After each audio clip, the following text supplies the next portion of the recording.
This is Revathi. Welcome to అందమైన కథల పొదిరిల్లు. మహర్షి episode number 67.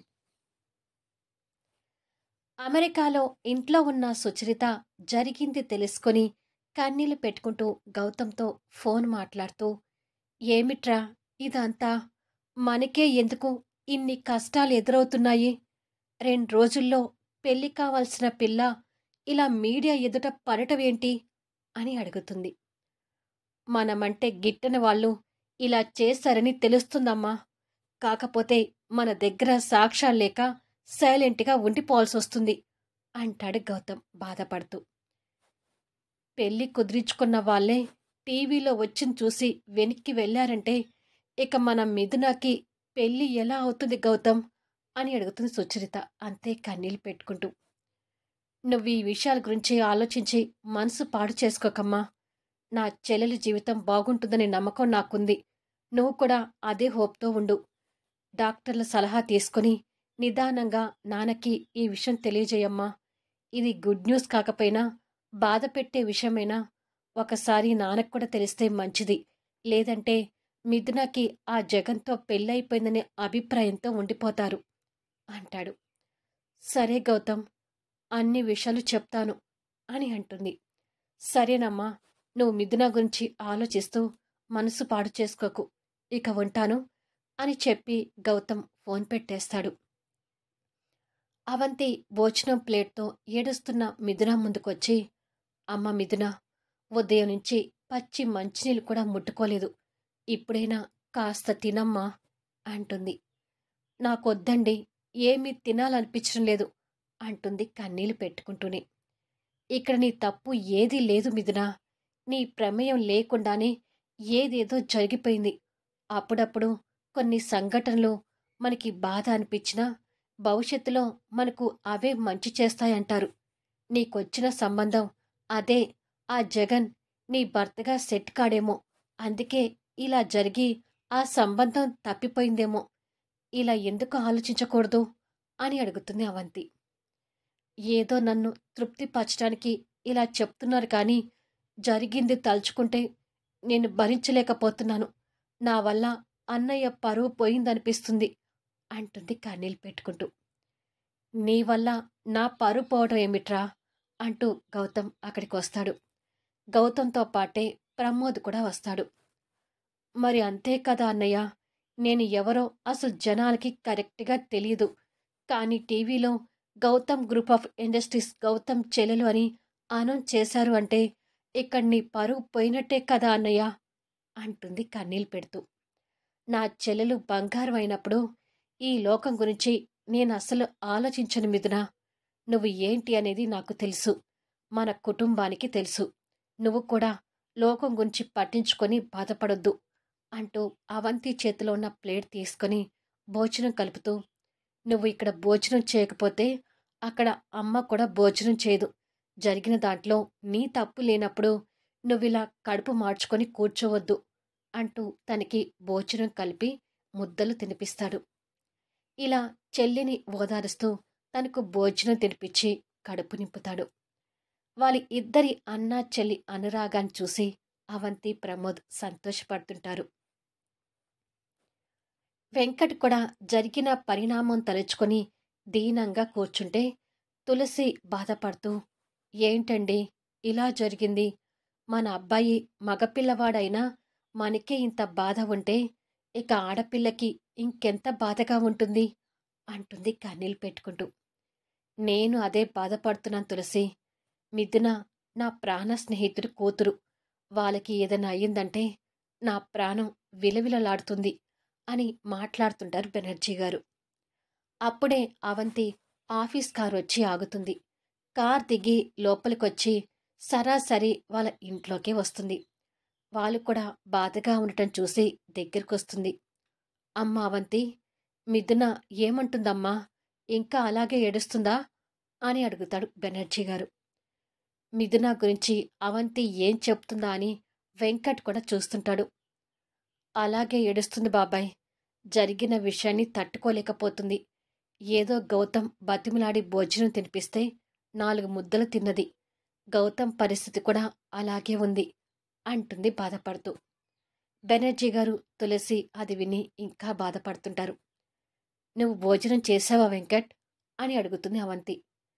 ఉదయం నుంచి వాడు కూడా ఏమీ తినలేదమ్మా, ఎంత బతిమలాడుతున్నా వద్దంటున్నాడు అంటుంది తులసి. భోజనం చేయకుండా ఉంటే ఆరోగ్యం పాడవుతుంది వెంకట్ అంటుంది అవంతి. నాకు తినాలనిపించడం లేదక్కా అని అక్కడి నుండి లేచి, అమ్మా నన్ను కాసేపు ఒంటరిగా ఉండనివ్వండి అని చెప్పి వెళ్తాడు. ఉదయం నుంచి ఇదే వరుస, జరిగిన దానికి బాధపడుతూ కూర్చున్నాడు అంటుంది తులసి. అవంతి జరిగింది గుర్తు తెచ్చుకొని కోపం తెచ్చుకుంటూ, ఇంతమందిని బాధపెట్టి ఆ స్కెచ్ వేసిన మహానుభావుడు ఎవడో కానీ చాలా ప్రశాంతంగా సంతోషపడుతూ ఉండి ఉంటాడు అని తిట్టుకుంటుంది. ఆ మహానుభావుడు అంతకంటే ఎక్కువ బాధపడుతూ ఒంటరిగా కూర్చొని బాధపడుతుంటాడు. 2 రోజుల తర్వాత హాస్పిటల్లో సుచరిత బెడ్ మీదున్న రాజశేఖర్ గారికి అర్థమయ్యేటట్టుగా విషయం చెప్తుంది. అది తెలుసుకొని రాజశేఖర్ కూతురు గురించి కన్నీళ్లు పెడుతూ సుచరితకు ఏదో చెప్పాలని చూస్తుంటాడు. ఏం చెప్పాలనుకుంటున్నారండి అంటూ సుచరిత దగ్గరకొస్తుంది. రాజశేఖర్ కళ్ళతో సుచరిత మెడలో ఉన్న మంగళసూత్రాలు చూపిస్తాడు. సుచరిత మంగళసూత్రాన్ని పట్టుకొని రాజశేఖర్ చూపులతో చేస్తున్న సైగలను అర్థం చేసుకుంటూ, మన మిథునాకి పెళ్లి చేయమని అంటున్నారా అని అడుగుతుంది. అవును అన్నట్టుగా తల ఊపుతాడు రాజశేఖర్. కుదిరిన సంబంధం వెనక్కిపోయిందండి, ఇప్పటికిప్పుడు తనని ఎవరు పెళ్లి చేసుకుంటారు అని అడుగుతుంది. బెనర్జీ బెనర్జీ అంటూ పెదవులు కదిలించడానికి చూస్తుంటాడు. సుచరిత ఆ పేరు అర్థం చేసుకుంటుంది. మళ్ళీ రాజశేఖర్ మంగళసూత్రాలు చూపిస్తాడు. చివరికి సుచరిత అర్థం చేసుకుని, బెనర్జీ కొడుక్కిచ్చి మన కూతురు పెళ్లి చేయమంటున్నారా అని అడుగుతుంది. అవును అన్నట్టుగా కాస్త సంతోషంగా తల ఊపుతాడు.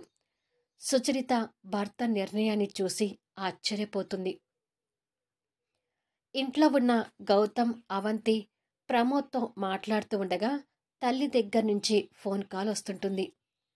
అమ్మ ఫోన్ చేస్తుంది అవంతి అని చెప్పి ఫోన్ లిఫ్ట్ చేస్తాడు.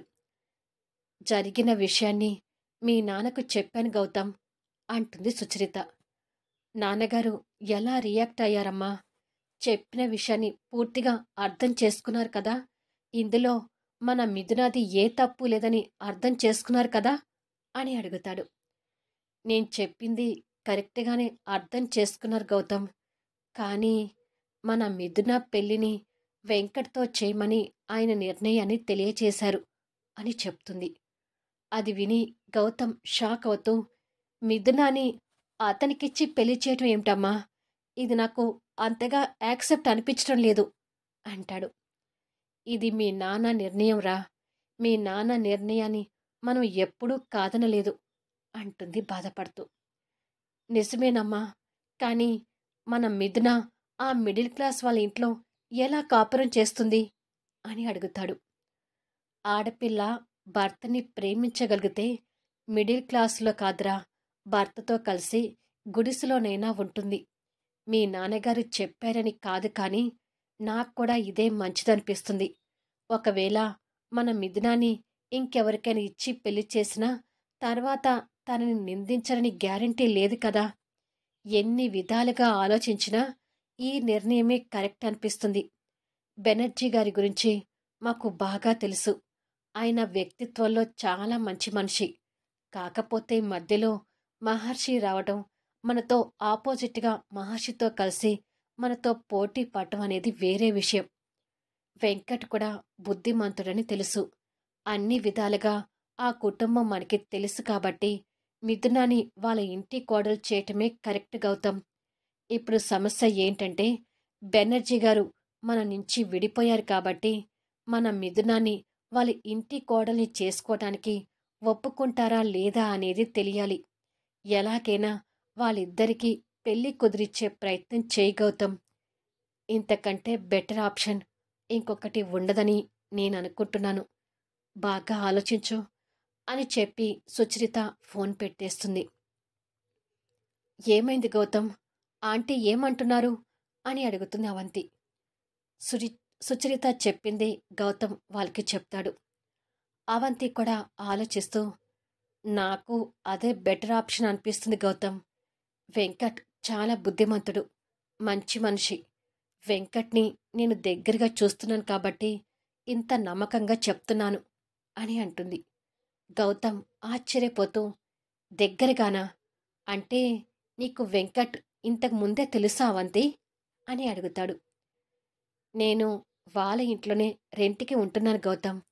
నేను ఈ సిటీకి ఒంటరిగా వచ్చినప్పుడు నాకు మొదటగా వెంకటే పరిచయమయ్యాడు అంటూ చెప్తుంది. అవంతి మాటలు కూడా గౌతమ్‌ని ఆలోచించే విధంగా ఉంటాయి. నాకు కూడా ఇదే మంచిదనిపిస్తుంది గౌతమ్ అంటాడు ప్రమోద్. ముందు ఈ విషయం మిథునాకి చెప్పు గౌతమ్.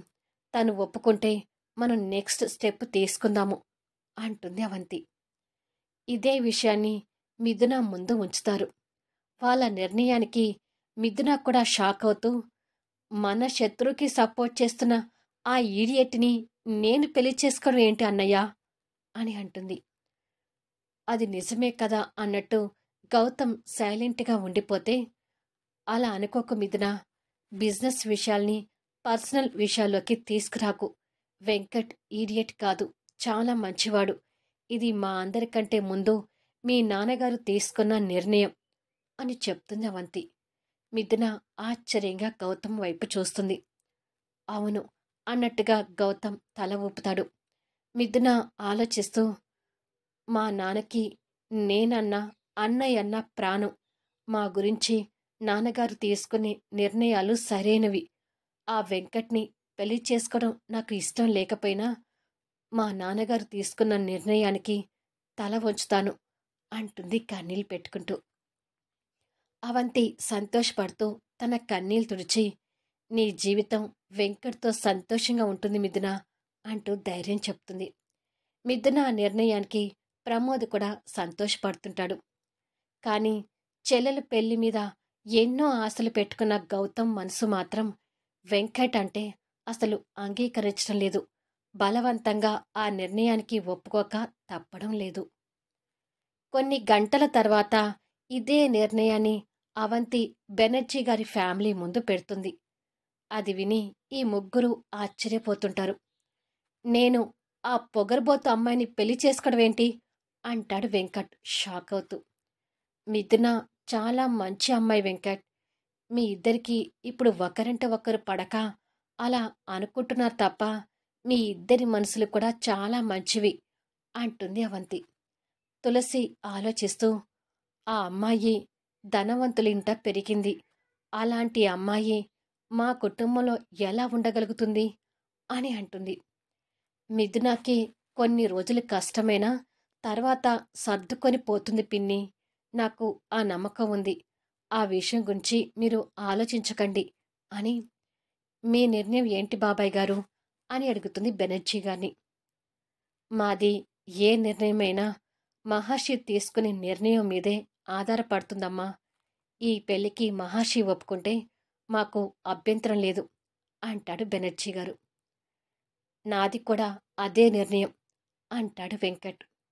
అవంతి కొన్ని క్షణాలు ఆలోచించి, నేను మహర్షి గారితో ఈ పెళ్లి గురించి మాట్లాడతాను అంటుంది. సారీ రాజశేఖర్, మన స్నేహాన్ని అర్థం చేసుకోవట్లేదని అనుకోకు. నాకిప్పుడు మహర్షి కంటే ఎవ్వరూ ఎక్కువ కాదు అని అనుకుంటాడు బెనర్జీ గారు. మరుసటి రోజు అవంతి మహర్షి ఆఫీస్లోకి వచ్చి రిసెప్షన్లో కలిసి మహర్షి గారిని కలవాలి అని అడుగుతుంది. సార్ ఇంకా ఆఫీస్కి రాలేదు మేడం, మరి కాసేపట్లో రావచ్చు, కూర్చోండి అని అంటుంది ఆ రిసెప్షనిస్ట్ ఇంతకుముందు అవంతి రావడం గుర్తుపట్టి. అవంతి అలాగే నిలబడి ఆలోచిస్తుంటుంది. మీరేదైనా అర్జెంట్ వర్క్ మీద వస్తే సార్కి ఫోన్ చేసి ఇన్ఫర్మేషన్ ఇస్తాను మేడం అంటుంది రిసెప్షనిస్ట్. పర్వాలేదు, మీ సార్ వచ్చాకే మాట్లాడతాను అని చెప్పి వెళ్ళి కూర్చుంటుంది. మహర్షిని కలవటానికి మరికొంతమంది అపాయింట్మెంట్ తీసుకున్న వాళ్ళు కూడా అక్కడ కూర్చొని ఎదురు చూస్తుంటారు. జాన్వి ఫైల్ తీసుకుని రిసెప్షన్ దగ్గరికి వస్తూ అవంతిని చూసి తనేంటి ఇక్కడికి వచ్చింది అని అనుకుంటుంది. అవంతి కూడా తనని సగం బాడీ కనిపించే విధంగా ఉన్న తన డ్రెస్సింగ్ స్టైల్ చూసి కోపంగా తల తిప్పుకుంటుంది. జాన్వి రిసెప్షన్ దగ్గరికి వెళ్ళి ఫైల్ ఇస్తూ తను ఎవరికోసం వచ్చింది అని అడుగుతుంది. సార్ని కలవడానికి వచ్చింది అని చెప్తుంది తను. సార్కి నేను నచ్చను కానీ ఇలాంటి పల్లెటూరు వాళ్ళు నచ్చుతారన్నమాట అని కోపంగా అనుకొని వెళ్ళిపోతుంది. అలాంటి ప్లే బాయ్స్కి ఇలాంటి డ్రెస్సులు వేసుకునే అమ్మాయిలు బాగా నచ్చుతారట్టుంది అని తిట్టుకుంటుంది అవంతి. అప్పుడే మహర్షి కార్ ఆఫీస్ ముందు ఆగుతుంది. బ్లాక్ సూటులో డిగ్నిటీగా కనిపిస్తూ కార్ దిగుతాడు. కళ్ళకి ఉన్న గాగుల్స్ సెట్ చేసుకుంటూ హుందాగా గంభీరంతో ఆఫీస్లోకి ఎంటర్ అవుతాడు. అక్కడ మహర్షి కోసం అపాయింట్మెంట్ తీసుకున్న వాళ్ళు మిగతా స్టాఫ్ మెంబర్స్ కూడా లేచి మహర్షికి వినయంగా గుడ్ మార్నింగ్ సార్ అంటూ గ్రీట్ చేస్తుంటారు. గుడ్ మార్నింగ్ అంటూ మహర్షి వాళ్ళని దాటుకుంటూ అవంతి ఉన్న దగ్గరికి వస్తుంటాడు. అప్పటి వరకు తిట్టుకుంటున్న అవంతి కూడా మహర్షిని చూసి వాళ్ళతో పాటు లేచి వినయంగా నిలబడుతుంది. మహర్షి ముందుకొచ్చి సడన్గా తన ప్రేమ దేవత అక్కడ కనిపించేసరికి ఆశ్చర్యపోతూ కళ్ళకు ఉన్న గాగుల్స్ తీసి మరీ తన వైపు అనునయంగా చూస్తుంటాడు. మళ్ళీ నెక్స్ట్ వీడియోలో కలుద్దాం. ఇప్పుడు మహర్షి అవంతి మధ్య ఎలాంటి సంభాషణలు ఉండబోతున్నాయి? టామ్ అండ్ జెర్రీలా ఉండే వెంకట్ మిథున పెళ్లితో కలిస్తే వాళ్ళ జీవితం ఎలా ఉండబోతుంది? తెలుసుకోవాలి అంటే అద్భుతమైన సన్నివేశాలతో ఆసక్తికరంగా సాగిపోయే కథా వీడియోస్ని మిస్ కాకుండా చూడండి. కథ నచ్చితే దయచేసి లైక్ చేయండి, కామెంట్ షేర్ చేయండి, సబ్స్క్రైబ్ చేసుకుని ఛానల్ షేర్ చేస్తూ సపోర్ట్ చేయండి. Thanks for లీజనింగ్.